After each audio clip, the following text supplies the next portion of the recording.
தேவனால் ஆசீர்வதிக்கப்பட்ட தேவனுடைய பிள்ளைகளே, உங்கள் அனைவருக்கும் சிங்கப்பூர் ஏலிம் எழுப்புதல் திருச்சபையின் சார்பிலே நானும் பாஸ்டர் டாக்டர் சீலா அவர்களும் பாஸ்டர் கிறிஸ்டி அவர்களும் அன்பின் வாழ்த்துக்களை தெரிவித்துக் கொள்கிறோம்.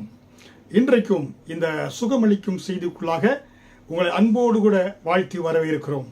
உங்களுக்காக நாங்கள் தொடர்ந்து கர்த்தருடைய சமூகத்திலே பிரார்த்தனை செய்கிறோம். நீங்களும் விசுவாசத்தோடு உங்களுடைய அற்புதத்திற்காக, உங்கள் சுகத்திற்காக பிரார்த்தனை செய்து கொண்டு வருகிறீர்கள் என்று நாங்கள் விசுவாசிக்கிறோம். கர்த்தர் சமீபத்திற்கும் அல்ல தூரத்துக்கும் தேவனாய் இருக்கிற கர்த்தர் வார்த்தையை அனுப்பி உங்கள் வாழ்க்கையிலே சுகத்தையும் பலனையும் ஆரோக்கியத்தையும் கொடுத்து கொண்டு வருகிறார். ஹல்லேலூயா. இப்பொழுது தேவனை நோக்கி பார்க்கின்ற பொழுது அந்த தேவனுடைய மகிமையான பிரசன்னம் நம்மத்திலே இறங்கி வந்து இன்றைக்கும் மகிமையான காரியத்தை நம்மத்திலே கர்த்தர் செய்ய போகிறார். தேவனுடைய திட்டமும் விருப்பமும் என்ன? அவருடைய பிள்ளைகளாகிய நாம் ஆரோக்கியத்தோடு செழிப்போடு இருக்க வேண்டும் என்பதுதான். அதனால்தான் வேதவசனம் சொல்லுகிறது, மல்கியா 3வது அதிகாரம் 6வது வசனத்திலே, நான் கர்த்தர், நான் மாறாதவர், அவர் என்றைக்கும் மாறாதவர். எபிரேயர் 13வது அதிகாரம் 8வது வசனத்திலே, இயேசு கிறிஸ்து நேற்றும் இன்றும் என்றும் மாறாதவராய் இருக்கிறார். ஹல்லேலூயா. மனிதன் மாறலாம், ஆனால் மாறாத ஒரு தெய்வம் இயேசு கிறிஸ்து. ஹல்லேலூயா. இயேசு கிறிஸ்து நன்மை செய்கிறவராய் பூமியிலே சுற்றி திரிந்தார். அவர் இன்றைக்கும் நமக்கு பரிசுத்த ஆவியானவர் கொடுத்திருக்கிறார். அந்த பரிசுத்த ஆவியானவர் நம்மளை அற்புதமாய் ஆண்டவர் நடத்துவார். நம்முடைய செயல்கள் என்ன, நம்முடைய திட்டம் என்ன, நம்முடைய நோக்கம் என்ன? இயேசுவை நோக்கி பார்க்க வேண்டும். அவரை நோக்கி பார்க்கின்ற பொழுதுதான் நம்முடைய வாழ்க்கை பிரகாசமாக மாறும். இருளில் இருக்கீங்களா? மகிமையின் சூரியனாகிய தேவனை நோக்கி பாருங்க. அவரை பார்க்கின்ற பொழுது உங்களுக்காக அந்த மகிமை பிரகாசத்தை உங்களுக்கு கொடுப்பார். நீங்க வெளிச்சத்தில் நடப்பீர்கள், இருளில் நடக்க தேவையில்லை. அந்த நீதியின் சூரியன் உங்கள் மேல் உதிக்கும். ஹல்லேலூயா. அதனால இன்றைக்கு என்னோடு கூட இந்த பாடல் பாடுங்க. ஏன்னா உங்கள் வாழ்க்கையிலே இயேசு உங்க மேய்ப்பராய் இருந்தா நீங்க குறைப்பட்டு போகவே மாட்டீங்க. தாவீது சொன்னார்ல, கர்த்தர் என் மேய்ப்பராய் இருக்கிறார், நான் தாழ்ச்சி அடையேன் சொன்னார்ல. இன்றைக்கும் நீங்க இயேசுவை சொந்த ராஜாராக ஏற்றுக்கொண்ட தேவனுடைய பிள்ளைகள், அவரை மேய்ப்பராக கொண்டிருக்கிற பிள்ளைகளுக்கு ஒரு குறைவுகளும் வருவதற்கு வாய்ப்பு கிடையாது. ஹல்லேலூயா. என்னோடு கூட இந்த பாடலை இணைந்து பாடுங்கள். கர்த்தர் நாமம் மகிமைப்படும். என்னோடும் பாஸ்டர் டாக்டர் சீலா அவர்களும் இந்த பாடலை பாடுகிறார்கள். நாம் இணைந்து ஒரு மனமாய் பரலத்தை பார்க்கின்ற பொழுது தேவனுடைய பிரசன்னம் நமத்திலே இறங்கி வரும். ஹல்லேலூயா. என் மேய்ப்பராய் இயேசு இருக்கின்ற போது என் வாழ்விலே குறைகள் என்பது ஏது?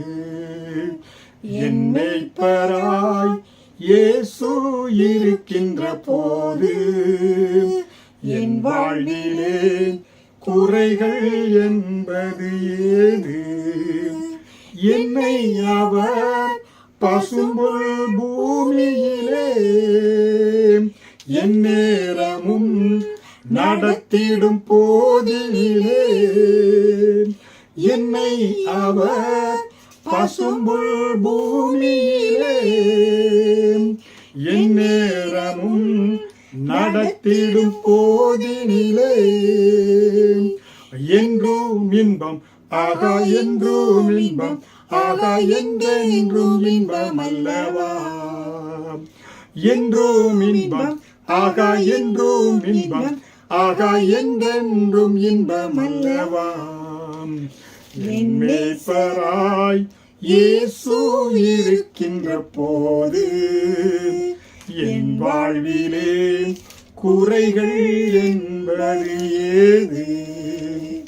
என்னோடவர் நடந்திடும் போதினிலே எங்கே இருள் சூழ்ந்திடும் பாதையிலே, என்னோடவர் நடந்திடும் போதினிலே எங்கே இருள் சூழ்ந்திடும் பாதையிலே, எங்கும் ஒளி, ஆகா எங்கும் ஒளி, ஆகா என்றெங்கும் ஒளி அல்லவா, ஆகா எங்கும் ஒளி, ஆகா எங்கெங்கும் ஒளி அல்லவா.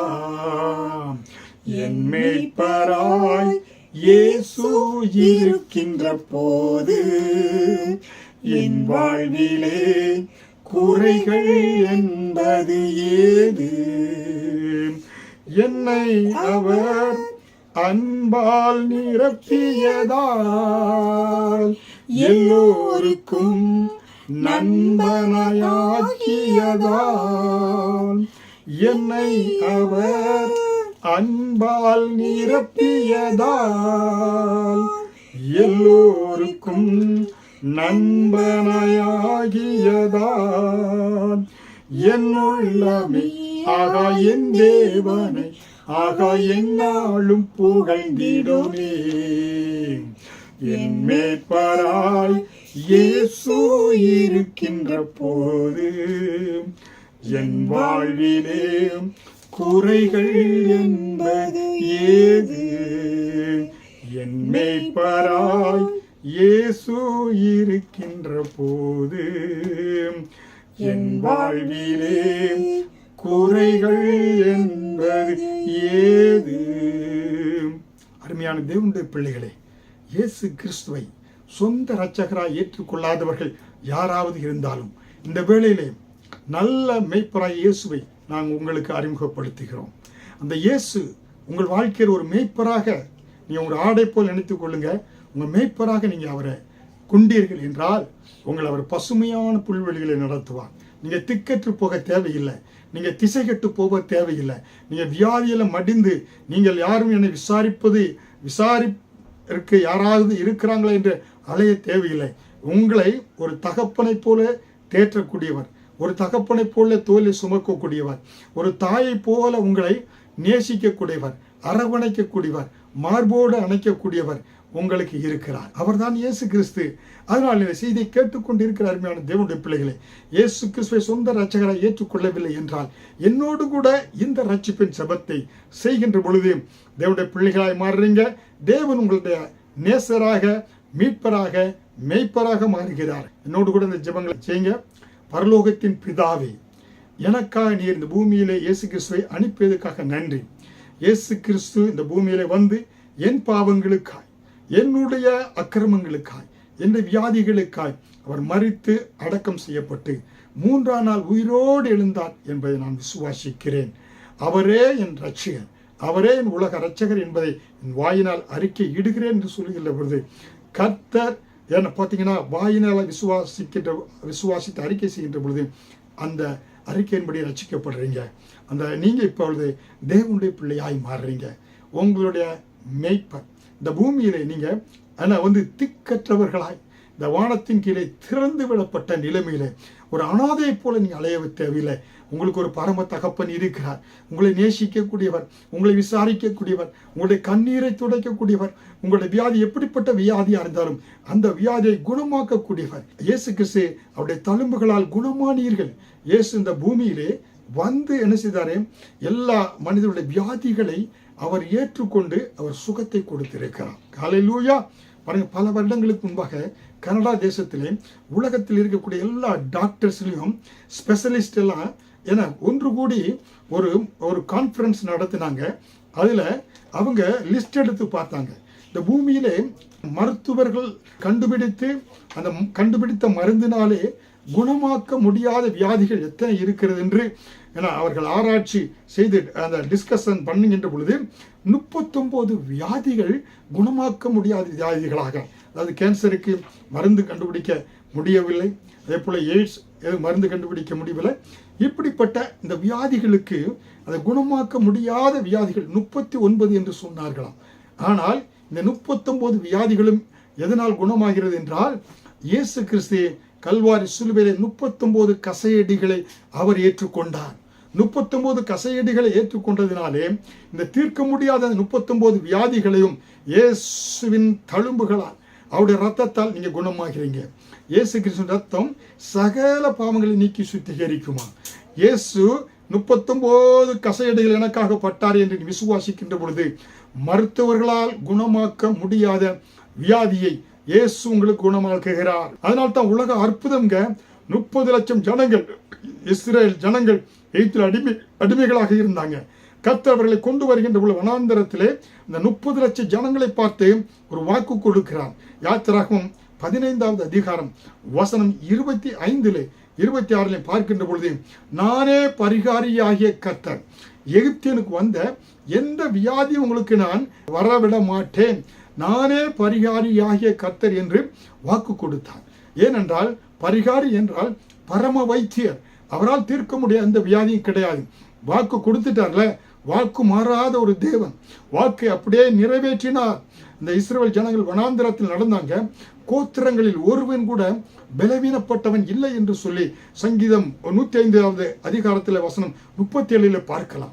பாத்தீங்க, ஒரு நிமிடத்திற்கு முன்பாக பிறந்த குழந்தை முதல் கொண்டு 120 வயது வரை அன்றைக்கு இருந்தாங்க, தாத்தா வரை பாட்டி வரை, ஒருவரு கூட எந்த ஒரு புழுவோ எந்த ஒரு ஃபீவரோ எந்த ஒரு கேன்சர் வியாதியோ எந்த நோய் வரலையாம். காரணம், கர்த்தர் வாக்கு கொடுத்தார். அந்த வாக்கை விசுவாசித்தார்கள்.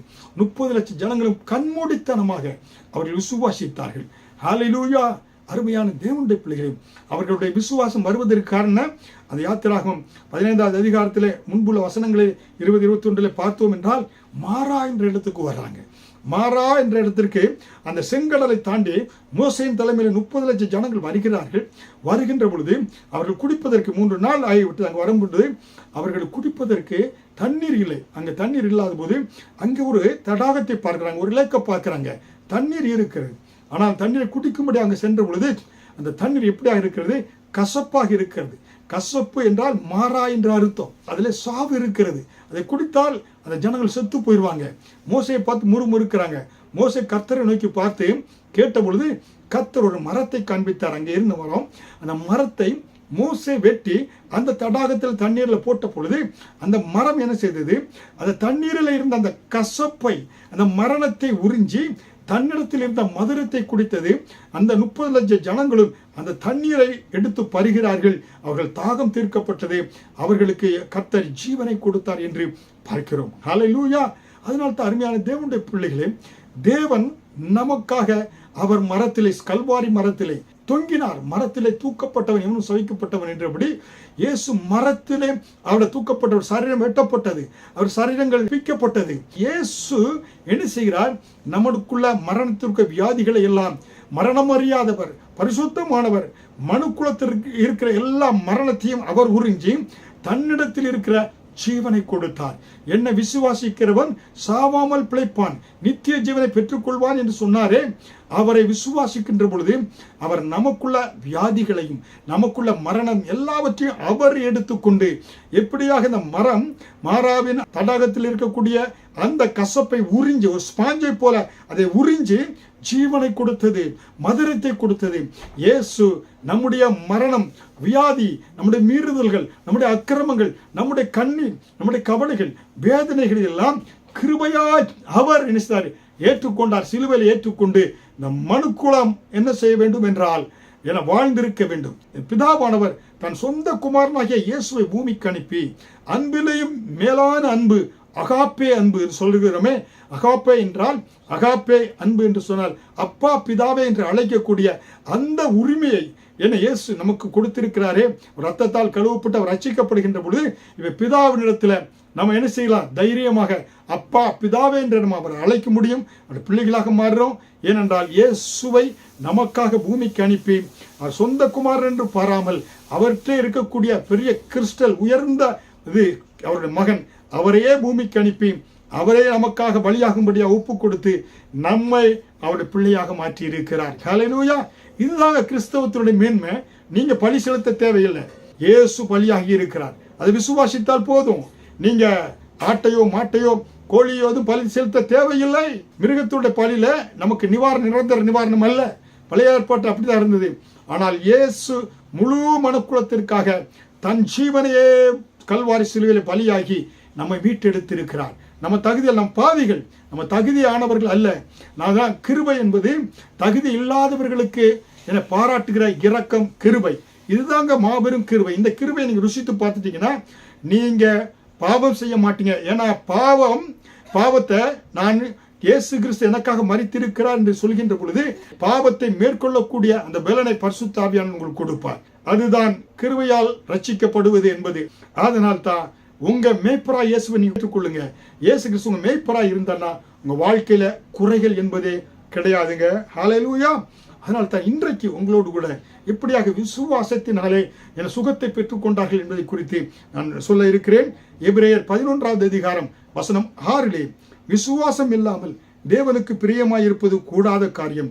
ஏனென்றால் தேவனிடத்தில் சேருகிறவன் அவர் உண்டென்றும் அவர் தம்மை தேடுகிறவர்களுக்கு பலன் அளிக்கிறவர் என்றும் விசுவாசிக்க வேண்டும். அநேகர் கூட்டத்துக்கு வர்றாங்க, ஒரு சிலர் சுகத்தை பெற்றுக்கொள்றாங்க, ஒரு சிலர் சுகத்தை பெற்றுக்கொள்ளாமல் இருப்பதற்கு காரணம் என்ன? விசுவாசம் இல்லை. விசுவாசம் இல்லாமல் தேவனுக்கு பிரியமாய் இருப்பது கூடாத காரியம். ஹல்லேலூயா. கணவன் மனைவி இருக்கிறாங்க, கணவன் மேல் அன்பு வைத்து அவரோட நம்பிக்கை வைத்தாதான் கணவன் அவர் மேல் பிரியமாக இருப்பார். அப்ப தேவன் உங்கள் மேல் பிரியமா இருக்க வேண்டும் என்றால் நீங்க தேவன் மேல் விசுவாசம் வைக்க வேண்டும். அப்பொழுதுதான் கர்த்தர் ஈஸ்வரர் உங்களுக்கு அற்புதங்களை செய்வார்.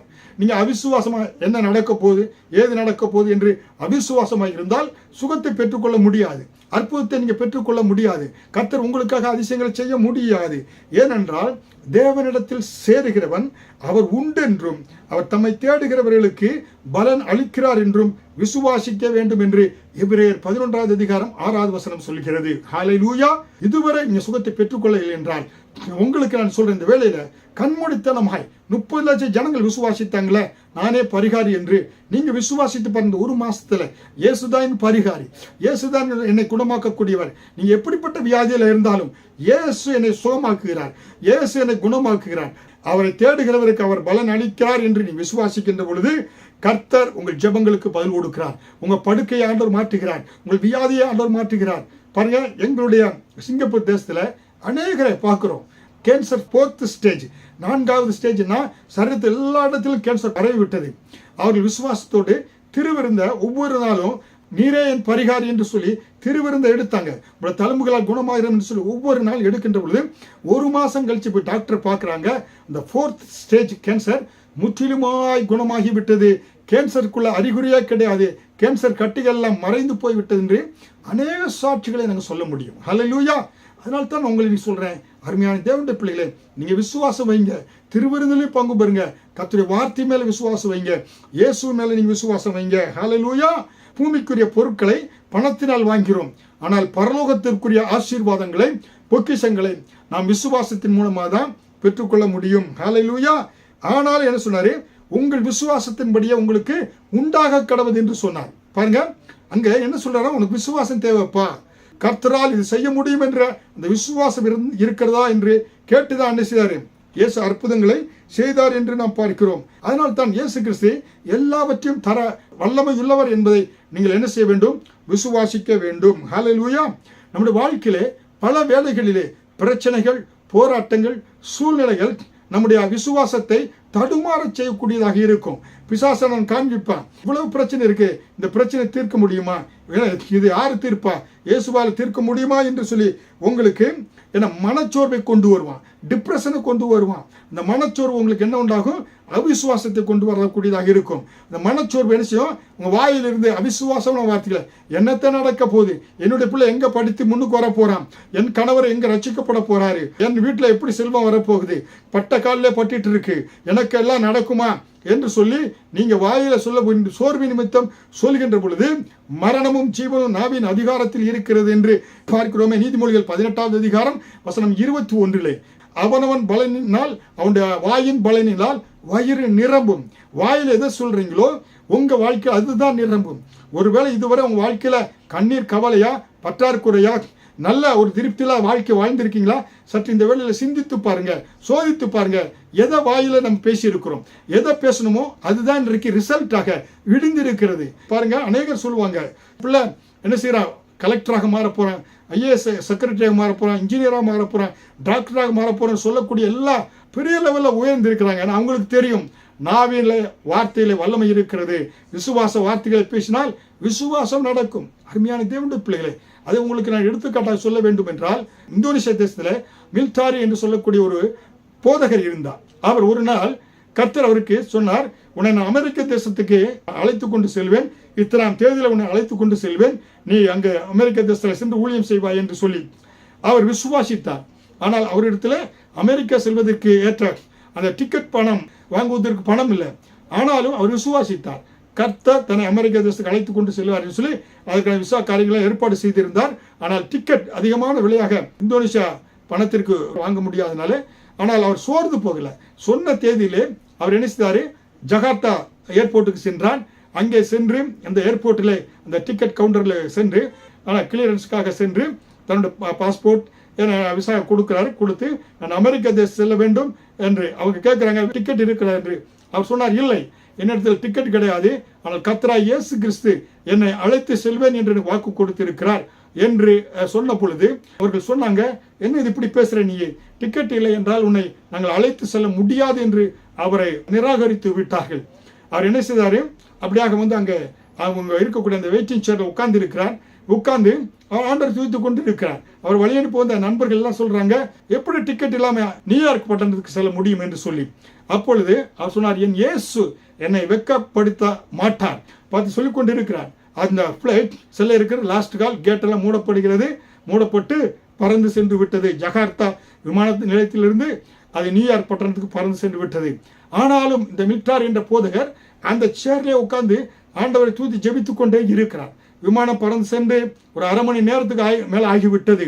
இப்பொழுது அங்கே இருக்கக்கூடிய அந்த ஏர்போர்ட்டினுடைய மைக்ல ஒரு அனௌன்ஸ்மெண்ட் வருகிறது. தற்சமயம் அரை மணி நேரத்துக்கு முன்பாக அமெரிக்காவுக்கு புறப்பட்டு சென்ற விமானத்திலே இயந்திரத்திலே கோளாறு இருப்பதினாலே மீண்டுமாக ஜகார்த்தா விமான நிலையத்துக்கு திரும்பி கொண்டு வருகிறது என்று சொல்லி அனௌன்ஸ் செய்தார்கள். அது மீண்டுமாக திரும்பி வந்தது. அங்கே வந்து பார்த்தாங்க, ஏன்னா அதில் கொஞ்சம் மேஜர் கொஞ்சம் ப்ராப்ளம் இருக்குது. அதெல்லாம் அது அமெரிக்காவில் போய் தான் அந்த பார்சலை வச்சு கொஞ்சம் சரி பண்ணணும். இப்போ அனௌன்ஸ் பண்ணுறாங்க, விமானம் தற்சமம் மீண்டுமாக அமெரிக்க தேசத்துக்கு புறப்பட இருக்கிறதுன்னு சொன்ன பொழுது அங்கே ஏற்கனவே விமானத்தில் ஏறினவர்கள் மற்ற எல்லாம் பண்ணவங்க யாரும் போவதற்கு அவங்களுக்கு பயந்து கொண்டு நாங்கள் அமெரிக்க தேசம் போகவில்லை என்ன நாங்கள் கேன்சல் பண்ணுகிறோம் என்று எல்லாரும் சொல்லிவிட்டார்கள். இப்பொழுது விமானம் அமெரிக்கா புறப்படுவதற்கு தயாராக இருக்கின்ற பொழுது யார் புறப்பட்டு போக இருக்கிறார்கள் என்று சொன்ன பொழுது இவர் நான் புறப்பட்டு செல்கிறேன் என்று சொன்ன பொழுது அங்கே அந்த டிக்கெட் எல்லாம் கொஞ்சம் அட்ஜஸ்ட் பண்ணி அவங்க என்ன செய்தாங்க, இவரை அமெரிக்காவிற்கு அந்த விமானம் இவரை அமெரிக்க தேசத்திற்கு அழைத்து கொண்டு சென்றதாம்.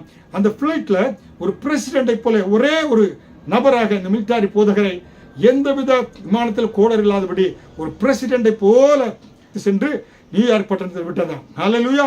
காரணம், நான் விசுவாசிக்கிறவர் இன்னார் என்று அறிவேன் என்று அந்த விசுவாச வார்த்தையை அவர் சொன்னதினாலே அந்த விசுவாசத்தின்படியாக கர்த்தர் அவர் என்ன செய்தாரு, அங்க அமெரிக்க தேசத்துக்கு அழைத்து கொண்டு சென்றார். ஹல்லேலூயா. அருமையான தேவனுடைய பிள்ளைகளே, உங்க விசுவாசம் எப்படியாக இருக்கிறது? நீங்க விசுவாசம் இல்லாமல் தேவனுக்கு பிரியமாக இருக்க முடியாது. ஹல்லேலூயா. அதனால்தான் கர்த்தர் மீண்டும் மீண்டுமா ஆண்டவர் என்ன சொல்றாரு, அவருடைய வாக்குத்தத்தத்தை விசுவாசத்தை நீங்க அறிக்கையில் சொல்கின்ற பொழுது அது உங்க வாழ்க்கையில நடக்கக்கூடியதாக இருக்கிறது. ஹல்லேலூயா. அந்த வார்த்தை எடுத்து நீங்க பயன்படுத்துகின்ற பொழுது ஒரு புதிய உங்களுக்கு பலன் உண்டாகும், ஒரு புதிய தெம்பு உண்டாகும், ஒரு புதிய உணர்ச்சி உண்டாகும். சோர்ந்து போகிய நேரத்தில் எல்லாம் நீங்க கர்த்தருடைய வார்த்தை எடுத்து பயன்படுத்துங்க. இந்த ஊழிய ஆரம்ப நாட்களிலே சோர்ந்து போய் ஊழியத்துக்கு ஒரு அநேகர் எழும்பிய பொழுது கர்த்தருடைய சமூகத்தில் ஜெபித்த பொழுது கர்த்தர் சொன்னாரே, இந்த பேதுருக்கு சொன்னாரே, இந்த கல்லின் மேல் என் சபையை கட்டுவேன், பாதாளத்தின் வாசல்கள் மேற்கொள்ளாது என்று சொன்னாரே. அப்படிப்பட்ட அந்த வசனம் என் வாழ்க்கையிலே வந்த பொழுது ஊழியத்தில் அந்த வார்த்தையை பிடித்து முன்னேறி சென்ற பொழுது கர்த்தர் ஊழியத்தில் பெரிய காரியங்கள், ஊழியத்தை ஸ்தாபிக்க, அரசாங்கத்திலே அதை பதிவு செய்ய, ஏன்னா ஊழியத்தில் பெரிய காரியங்கள் 350 பேருக்கு மேலாக ஞானஸ்தானத்தை கொடுத்து ஏன்னா இந்திய சகோதரர்களுக்கு இந்திய மக்களுக்கு கொடுக்கும்படியாக கிருபை பாராட்டினார். என காரியங்கள் பெரிய காரியங்களை கர்த்தர் ஊழியத்தில் செய்தார். காரணம், இந்த கல்லின் மேலே என் சபையை கட்டுவேன், பாதாளத்தின் வாசல்கள் மேற்கொள்ளாது என்று சொன்னவர் சபைக்கு விரோதமாக எழும்பியவர்கள் என காணாமல் போனார்கள். கர்த்தர் அருமையாய் கிருபையாய் என என் சபையை நடத்தி கொண்டு வருகிறார். ஹல்லேலூயா.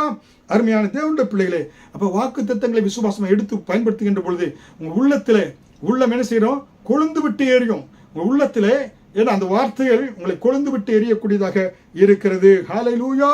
அதனால்தான் இந்த வேளையில கூட உங்களிடத்துல சொல்லிக்கொள்ள விரும்புவது, விசுவாச வார்த்தைகளை நீங்க பேசுங்க. கர்த்தருடைய விசுவாச வார்த்தைகளை பேசுகின்ற பொழுது ஆண்டவர் அற்புதமாய் உங்களை குணமாக்குவார். ஹல்லேலூயா. அன்றைக்கு இஸ்ரவேல் ஜனங்களுக்கு சுகத்தை கொடுத்தவர், பலனை கொடுத்தவர். அந்த வார்த்தையை பேசினாங்க, நானே உன் பரிகாரியாகிய கர்த்தர் என்று சொல்லி. ஹல்லேலூயா.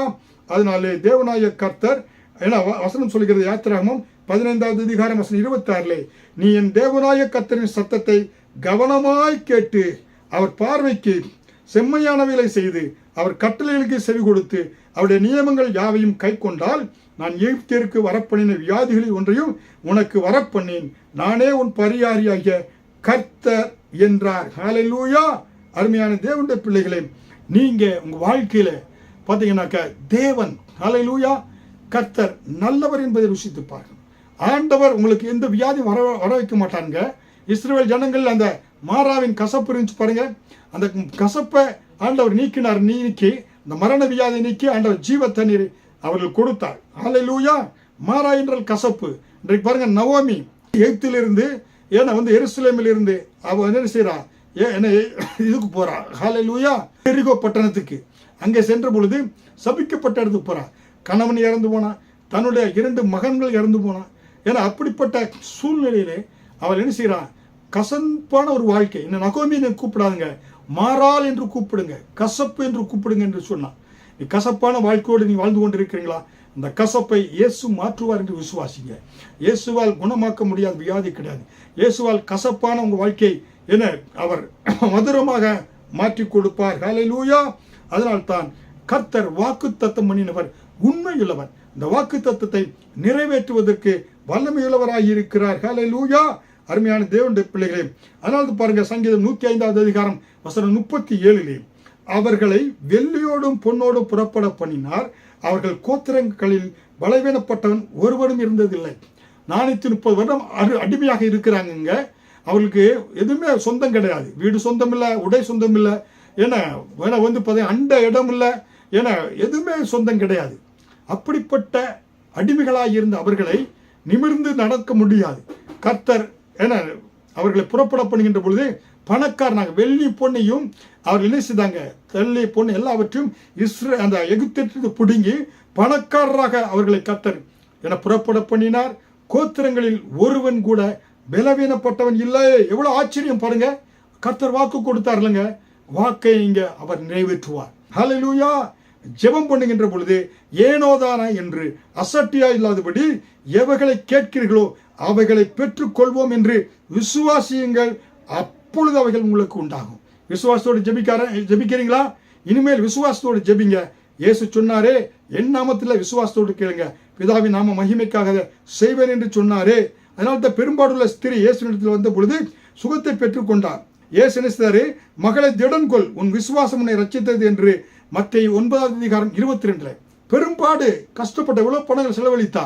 ஆனாலும் கர்த்தர் என்ன சொல்றாரு, மகளே திடன் கொள், உன் விசுவாசம் உன்னை ரட்சித்தது என்று சொன்னார். ஹல்லேலூயா. இயேசுனுடைய வஸ்திரத்தில் வல்லமை புறப்பட்டதுதான். ஆனால் அவருடைய விசுவாசத்தை ஆண்டவர் நினைத்தாரு, உன் விசுவாசம் தான் உன்னை குணப்படுத்தியது என்று சொன்னார் என்று பார்க்கிறோம். ஹல்லேலூயா. அருமையான தேவனுடைய பிள்ளைகளே, மற்றவருடைய விசுவாசத்தை பார்த்தோம் கர்த்தர் சுகத்தை கொடுக்கக்கூடியவராக இருக்கிறார் என்று பார்க்கிறோம். அதே போல 100க்கு அதிபதி மத்திய 8வது அதிகாரத்தில் பார்க்கிறோம் 10 ஏன்னா எப்படியாக தன்னுடைய வேலைக்காரனுக்காக ஆண்டவர் ஒரு வார்த்தை சொல்லும், வேலைக்காரன் சுஸ்தமாவான் என்று சொன்ன பொழுது இயேசு என்ன சொன்னாரு, முழு இஸ்ரவேலுக்குள்ளும் நான் இப்படிப்பட்ட விசுவாசத்தை காணவில்லை என்று இயேசு சொன்னார் என்று மத்திய 8 பார்க்கிறோம். அருமையான தேவனுடைய பிள்ளைகளே, இயேசுவை ஆச்சரியப்பட வைத்த அப்படிப்பட்ட அந்த விசுவாசம் இன்றைக்கும் நீங்க விசுவாசம் வைத்தால் பெரிய காரியங்களை கர்த்தர் உங்க வாழ்க்கையும் செய்வார். அநேக ஊழிய காரியங்கள், சபை ஸ்தாபிப்பது, தனிப்பட்ட வாழ்க்கை, சிங்கப்பூரில் நாங்கள் எஸ்டாப்ளிஷ் பண்ணுவது, பிள்ளைகளை கேட்டது, ஆண் குழந்தை பெண் குழந்தை எல்லாம் விசுவாசத்தின்படியாகத்தான். கர்த்தர் இன்றைக்கும் அந்த விசுவாசத்தை நீ விசுவாசித்தால் தேவனுடைய மகிமையை காண்பாய் என்று மார்த்தாளுக்கு சொல்லி லாசரு உயிரோடு எழுப்பினாரே. இன்றைக்கு நீங்க விசுவாசம் வைங்க, விசுவாசித்தால் தேவனுடைய மகிமையை காண்பீங்க. அருமையான தேவனுடைய பிள்ளைகளை, செய்தி கேட்டுக்கொண்டிருக்கிற ஒவ்வொரு தேவனுடைய பிள்ளைகளுக்கும், அந்த செய்தி கேட்ட ஒவ்வொரு தேவனுடைய டெலிவிஷன் ஜாய் டிவி மூலமாக பார்க்கிற ஒவ்வொரு தேவனுடைய பிள்ளைகளுக்காக திறப்பில் நிற்கிறேன். அருமையான பரலோக பிதாவே, நீங்கள் நேசிக்கிறவரே, செய்தி கேட்டுக்கொண்டிருக்கிற ஒவ்வொரு பிள்ளைகளுக்காக திறப்பில் நிற்கிறேன். விசுவாசத்தோடு இவர்களுக்கு அறிக்கையிடுகிறேன். இயேசுவின் நாமத்தில் உச்சந்தலம் உள்ளங்காலும் இரத்தத்தை தெளிக்கிறேன். எல்லா வியாதிகள் நீங்கட்டும், எல்லா பலவீனங்கள் நீங்கட்டும், எல்லா சோர்வுகள் நீங்கட்டும், எல்லா ஆண்டவரே வேதனைகளும் கண்ணீரும் கவலைகளும் நீங்கட்டும். குடும்பத்தில் தடைப்பட்ட எல்லா காரியங்கள் நீங்கட்டும். பிசாசு கொண்டு வருகிற எல்லா ஆண்டவர் சமாதான குறைச்சிகள், வியாதி குறைச்சிகள் எல்லாம் நீங்கட்டும். ரத்தத்தை உச்சந்தலம் மூலம் தெளிக்கின்ற பொழுது இருக்கிறது. எல்லா விதமான கண்கள் நோய்கள் ஆண்டவரே, சுவாசத்தினுடைய பிரச்சனை ஆண்டவரே, வாயில் இருக்கிற பிரச்சனை, கழுத்தில் இருக்கிற பிரச்சனை, கைகளில் தோள்பட்டை வியாதிகள், இருதய பிரச்சனை, கிட்னி பிரச்சனை ஆண்டவரே, மூட்டு பிரச்சனை, இடுப்பு பிரச்சனை எல்லாம் நீங்கட்டும் ஆண்டவரே. சுகம் உண்டாகட்டும். போக்கில் வரத்திலும் இவர்களுக்கு நன்மை உண்டாகட்டும். தேவதூதர்களை அனுப்பி இரவும் பகலும் சங்கீதம் 91 இவர்கள் மேல் அறிக்கையிடுகிறேன். அற்புதமாக இவர்களை பாதுகாத்து நடத்துங்க, காத்துக்கொள்ளுங்க. தேவனுடைய கிருபை இந்த வாரம் முழுவதும் இவர்களை ஒவ்வொரு நாளும் பாதுகாத்து நடத்தும். ஆசீர்வதியும். இயேசு கிறிஸ்துவின் ஜெபிக்கிறேன் ஜீவனுள்ள நல்ல பிதாவே, ஆமென். அடுத்த சுகமளிக்கும் தொடரில் உங்களை சந்திக்கிறேன். அவளோடு காத்திருங்க. ஆமென்.